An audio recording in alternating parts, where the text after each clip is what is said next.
네, 안녕하세요. 더 카메라 스쿨의 김영훈입니다. 자, 오늘은 어떤 질문이 와 있는지 한번 볼까요? 안녕하세요, 훈이쌤. 얼마 전 사진전에 다녀왔는데요. 작가가 누군지 잘 모르겠지만 칼라 사진도 있었고, 근데 은근히 흑백 사진이 많더라고요. 전 흑백 영화도 본 적이 없어서 흑백 사진이 좀 생소하더라고요. 완전 옛날 느낌만 날 줄 알았는데 의외로 나쁘지 않더라고요. 그럼 사진 찍을 때 언제 흑백 사진을 찍으면 될까요? 궁금합니다. 라고 했는데.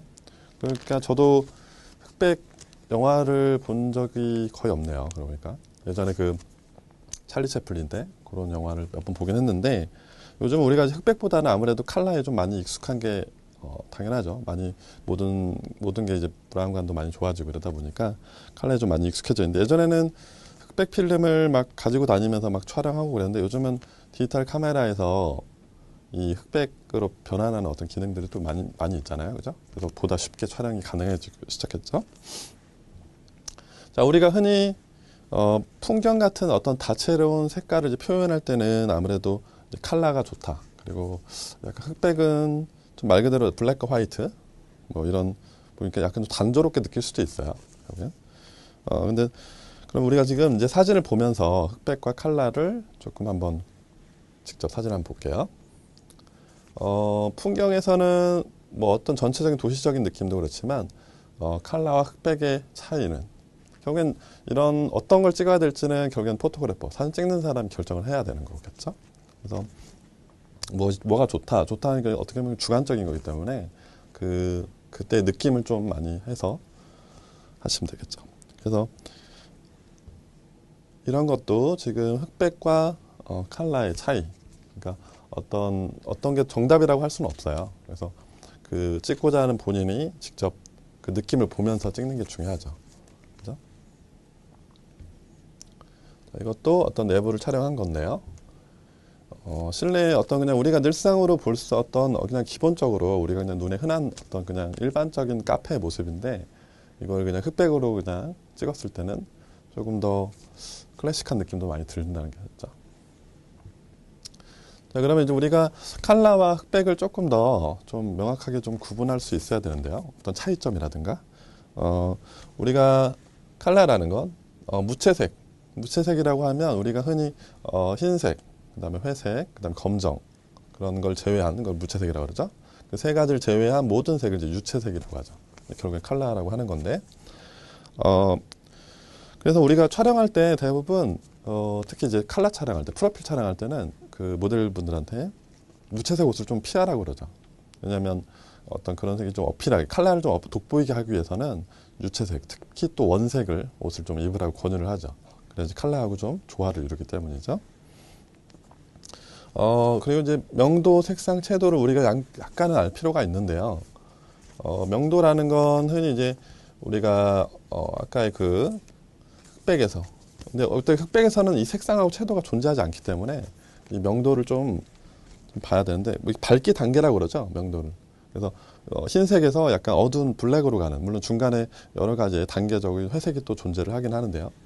그런데 우리가 인간의 눈은 그런 명암의 구분 능력을 24가지, 24가지로 24비트라고 하죠.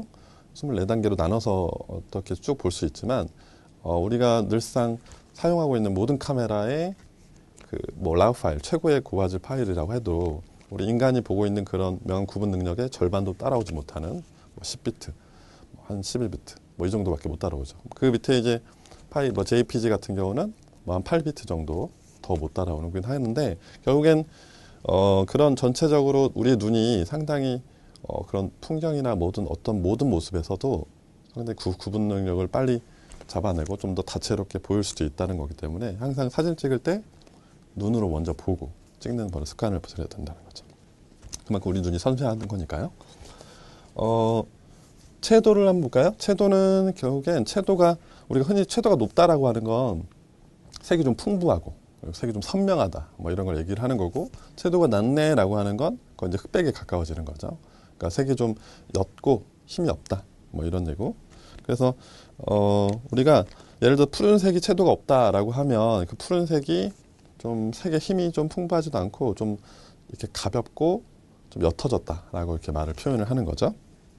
색상은 말 그대로 어떤 색의 모든 어떤 집합, 책인 거죠. 그래서 이 색상에서는 특별히 우리가 알아야 될 부분은 이 색상을 가지고 그 사진의 어떤 분위기를 좀 바꿀 수 있다는 거죠. 뭐 예를 들어서 막 붉고 막 이런 붉고 노란 이런 느낌은 좀 따뜻한 느낌을 전달해 줄 수 있고, 푸르고 막 녹색 이런 느낌은 조금 더 차가운 느낌을 전달해 줄 수 있다는 거죠.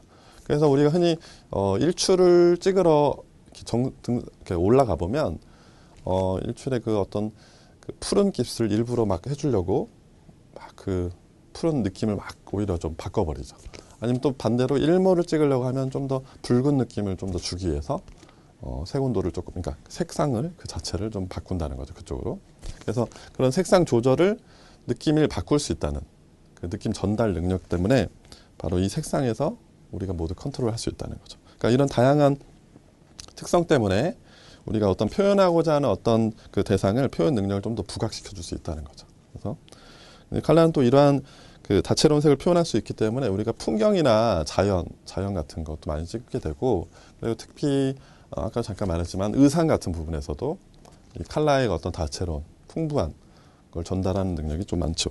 그래서 사진을 좀 볼까요? 어떤 칼라만의 어떤 독창적인 그런 색깔을, 다채로운 색깔들을 조금 더 풍부하게 전달해 줄 칼라는 상당히 좋은 칼라 사진이 상당히 좋은 거죠. 전체적으로 뭐 자연이나 어떤 풍경에서 많이 쓰고 있죠.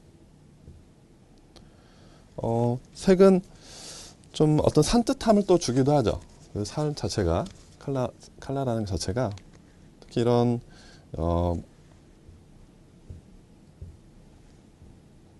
이런 풍경 사진 같은 경우, 이런 자연 사진 같은 경우는 또 특히 칼라를 좀 우리가 좀 많이 쓰긴 하지만, 예전에 그 풍경 사진 대가죠, 앤셀 애덤스라는 분은 이 풍경 사진을 이제 흑백으로 오히려 담아서 흑백의 그 장엄함이나 웅장함을 더 오히려 전달을 했었죠. 우리가 흑백 사진을 잠깐 한번 볼까요? 흑백 사진이란 뭔지, 블랙과 화이트 뭐 이런 건데, 칼라 사진이 이제 일반화되고 이제 대중화가 될수록 흑백 사진을 이제 약간 좀 비주류로 약간 내려가게 됐죠. 특히 이제 영상 쪽에서는 아무래도 좀 약간 뭐 회상하는 장면이나 이런 특수한 경우에 때만 이제 흑백으로 좀 많이 쓰고, 거의 대부분 칼라가 이제 대중화가 됐죠. 하지만 이제 사진에서는 예술적인 어떤 사실적인 묘사, 어떤 사실적인 표현 능력을 하기 위해서는 흑백을 조금 더 가미를 많이 해요. 물론 어떤 클래식한 깊이도 있기 때문에. 그래서 저도 솔직히 흑백을 좀 많이 촬영을 하는 것도 있고요.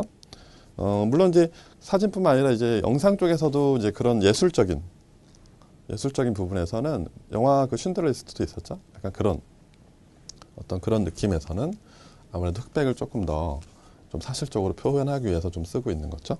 그리고 또 우리가 처음 사진을 찍을 때 구도 이 흑백으로 좀 많이 저는 촬영을 해보라고 권유를 많이 하는데요. 그게는 우리가 너무나 계속해서 칼라에 익숙해져 있다 보니까 그 칼라를 좀 제거하고 블랙과 화이트 이런 단조롭기도 할 수 있겠지만 그 다른 게 보이기 시작하는 거죠. 뭐 구도라든가 이런 부분들이. 그래서 구대 트레이닝을 위해서는 처음에는 조금 색을 좀 빼고 흑백으로 좀 촬영을 많이 해보시라고 이제 권유를 해드리고 있죠. 그래서 구도를 물론 여러 가지 기능적인 건 상당히 중요하지만 이런 구도에 집중할 수 있게끔 구도를 많이 계속 트레이닝하는 게 상당히 중요하거든요. 그래서 뭐 여러 가지 어떤 그 카메라의 어떤 기능들 그런 것도 중요하긴 하겠지만 그거보다는 구도에 대한 좀 더 집중적인 어떤 자신만의 어떤 생각을 좀 갖고 있는 게 좋다고 생각하세요. 그죠? 아까 그 칼라로 봤던 그 사진인데요. 이걸 흑백으로 본다면 아까와는 좀 많이 다른 느낌이 전달이 되죠. 그죠? 칼라에서는 아까 좀 풍부한 색이나 여러 가지 다양한 색들을 좀 바로 들어올 수 있었지만 그런 색을 다 빼버리니까 물론 뭐 여러 가지 회색도 있고 뭐 이렇게 무채색이니까 전체적으로 그런 칼라를 다 빼버리니까 이제 다른 걸 시선이 많이 돌아가죠. 뭐 구도라든가 이런 게 보일 수밖에 없으니까. 예전에는 이런 우리가 이제 흑백을 찍을 때 좀 저는 같은 암실 같은 걸 많이 사용을 했죠. 그래서 암실을 지금 이제 많이, 물론 지금도 뭐 존재하긴 하지만요. 요즘 그렇게 많이 흔히 접하실 수는 없죠. 저는 이제 그 사진을 처음 시작했을 때, 그쪽에 이제 스튜디오 안에 암실이 또 있었기 때문에, 스튜디오 평일에는, 주중에는 이제 그 커머셜 촬영을 하고, 그다음에 주말에는 카메라를, 흑백 필름을 넣어서 촬영을 하고, 이제 암실에 들어와서, 암실에 들어가기 전에 현상을 하죠. 필름 현상을 하고, 필름을 또 말리고, 그걸 가지고, 암실에 들어가서 이제 인화를 했죠. 그래서 계속해서 마음에 들 때까지 그 작업을 계속 하는 거예요. 인화기에 넣고. 그런 장면을 혹시 직접 경험하고 하다 보니까 흑백이라는 게 어렸을 때 이제 그런 경험을 하다 보니까 흑백 깊이가 확실히 좋다라는 걸 느끼게 되죠. 그리고 좀 뭔가 좀 스스로 사진을 어떤 기계적으로 뽑은 게 아니라 직접 현상 뭐 이렇게 해서 막 계속해서 스스로 뽑아내기 때문에 그런 어떤 애정 같은 것도 살짝 많이 생기게 되더라고요. 사진에 대해서. 그렇기 때문에 흑백은 뭐 지금 그렇게 뭐 암시를 뭐 만들어서 할 수는 없겠지만 그것까지는 안 하더라도 사진을 흑백을 좀 촬영을 많이 하는 그런 습관을 좀 하시는 게 여러 가지 구도적인 측면에서도 많이 도움이 많이 되실 거라는 거죠. 뭐 이런 도시적인 환경도 어떻게 보면 이게 지금 칼라로 만약에 했다 그러면 좀 약간 복잡할 수도 있어요. 칼라의 그 느낌은. 그래서 조금 더 그 칼라를 빼서 좀 더 단조롭지만 조금 더 클래식한 느낌을 좀 더 줄 수 있다는 거죠. 그죠? 어떻게 보면은 칼라로 봤을 때는 그냥 아무 의미가 없을 수도 있긴 하겠지만 전체적으로 흑백으로 바꿨다는 이유만으로 조금 더 좀 다른 느낌의 사진의 느낌을 전달할 수 있다는 거죠. 칼라에서 그래서 칼라에서는 사진의 어떤 색에 대해서 영향을 상당히 많이 받지만 이 흑백에서는 그냥 그 있는 그대로를 표현하기 때문에 상당히 그 사진에 좀 집중을 많이 해야 될 거예요. 촬영을 하시기 전에. 그래서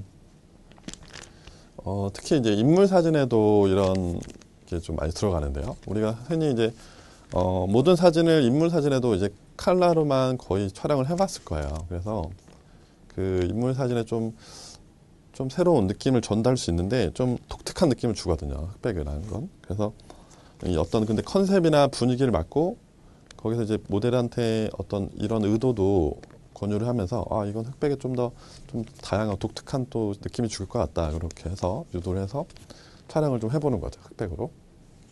우리가 대부분 프로필 촬영할 때도 모든 사진을 다 칼라로 찍어버리면 그 어떤 특정 모델에 대해서 그 모델은 그 어떤 흑백에 찍었을 때 그 느낌은 좀 더 그 모델에 대한 좀 뭐라 할까요? 뭔가 좀 개성을 좀 더 표현해 줄 수 있는데 어떤 모델은 좀 더 칼라에 대한 어떤 개성이 더 독특하게 나온다는 거죠. 그래서 촬영을 할 때 모델한테 전체적으로 어떤 모델과 어울릴 만한 것들을 자기가 칼라로 찍어야 될지 흑백으로 찍어야 될지를 포토그래퍼가 직접 찍는 사람이 그걸 결정을 해야 되겠죠. 그리고 그 사람이 싫다고 해도 어느 정도 권유를 해보는 거죠. 그런 식으로 하다 보면 평상시에 모델이 몰랐던 자신만의 어떤 새로운 모습을 보게 되거든요. 그래서 저는 이제 거의 현장에서 그렇게 찍을 때도 너무 칼라만 광여하지 않고 그 모델을 보고 이 모델은 좀 더 흑백에도 뭔가 좀 느낌이 좀 괜찮겠다, 실리겠다. 그러면 흑백을 이제 권유를 하게 되죠. 흑백을 한번 찍어보자. 흑백도 괜찮을 것 같다. 뭐 찍어보자 아니면 뭐 버리면 되니까요, 그죠? 그러니까 좀 시도를 좀 해봐야 된다는 거죠. 그래서 그렇게 해서 뭐 잘 나오면 모델도 좋아하고 그리고 또 그 어떤 여러 가지 다양한 근데 그 컨셉 자체가 너무 화려하고 그리고 뭐 의상도 막 원색적이고 색을 좀 보여줘야 하는데 그렇게 강요할 필요는 없죠. 그럴 땐 또 칼라가 주는 효과를 충분히 느껴야 되기 때문에 그럴 땐 또 칼라를 쓰는 거죠. 그래서 제가 항상 말씀을 드리지만 인물 촬영할 때는 특별히 더 왜냐하면 풍경이나 이런 정물 이런 거는 결국엔 고정돼 있기 때문에 우리가 뭐 그렇게 뭐 많은 어떤 힘이 들거나 그렇지 않겠죠. 물론 그것도 이제 힘이 들겠지만 인물 촬영 같은 경우는 아무래도 사람과 사람이 커뮤니케이션 대화에서 촬영을 하기 때문에 아무래도 상당히 조금 더 많은 신경을 쓸 부분이 있어야 될 거예요. 이 작품은 제가 이제 개인전에 들어갈 작품인데요. 흑백을 하면 조금 더 뭐랄까요? 그 감성적인 느낌이라고 할까요? 그런 감성적인 느낌이나 어떤 상징적인 그 느낌을 전달할 수 있어서 개인적으로 그런 흑백에 대한 어떤 느낌을 조금 더 강하게 해주고 있는 거죠. 물론 이 칼라루에 느꼈을 때와 흑백에 느꼈을 때를 제가 분명히 또 비교를 해봤고요. 그래서 칼라와 흑백을 계속해서 보고 있다가 이 사진은 조금 더 흑백에 어울릴 것 같다라고 결론을 내리고 흑백으로 작업을 했던 기억이 나네요. 한번 정리를 해볼까요? 그 칼라 사진은 아까도 말했지만 어떤 색에 대한 주제를 명확하게 부각시켜 주는 거죠. 뭐 특히 어떤 그게 화려할수록 뭐 골드, 뭐 아니면 원색적, 막 레드, 뭐 푸른색, 막 녹색 이런 그 색에 대한 어떤 강한 주제가 담겨 있으면 그걸 칼라 사진으로 뽑아야 되겠죠. 그리고 촬영을 해야 되고 대신 흑백 사진은 그 반대로 색을 다 제거하기 때문에 결국엔 어떻게 보면 구도에 좀 더 신중하게 될 거고요. 그리고 좀 더 예술적이고 어떤 사실적인 표현에 있어서 그 느낌을 전달을 해주고 있는 거죠. 그래서 뭐 꼭 칼라만 너무 집착하지 마시고 흑백에도 조금 더 집중하고 뭐 약간 뭐 둘 개 다 비중을 조금씩 두면서 촬영을 하는 것도 나쁘진 않죠. 그래서 그리고 또 칼라와 흑백의 선택은 결국에 포토그래퍼가 있죠. 찍는 사람이 그걸 결정을 하라는 거죠. 뭐 제가 다른 강의할 때도 항상 말하지만 찍고 나서 그걸 변환을 시키지라고 생각하는 거하고 찍을 당시에 칼라로 찍어보고 흑백으로 찍어보는 거는 상당히 느낌 전달 차원에서 상당히 틀리다는 거죠. 그래서 아까 말했지만 흑백의 이런 강한 느낌을 전달하기 위해서는 애초에 처음에 촬영할 당시에 벌써 그 느낌이 사진 속에 들어가야 투영돼야 된다는 거죠. 그래서 그 칼라든 흑백이든 결국에는 모두 감성적으로 다가서야 되고 우리가 이제 칼라를 나중에 아까도 말했지만 칼라를 찍어서 뭐 나중에 컴퓨터로 수정해서 흑백으로 바꾸지 뭐 이런 식으로 하는 것보다는 그 자체 들어가서 칼라를 찍고 또 흑백도 찍어보고 이런 식으로 스스로 그런 걸 제어함으로써 스스로 어떤 사진에 대한 전체적인 전반적인 느낌을 그런 감성을 좀 담으시는 여러분이 되었으면 좋겠습니다. 오늘 강의는 여기까지였습니다. 감사합니다.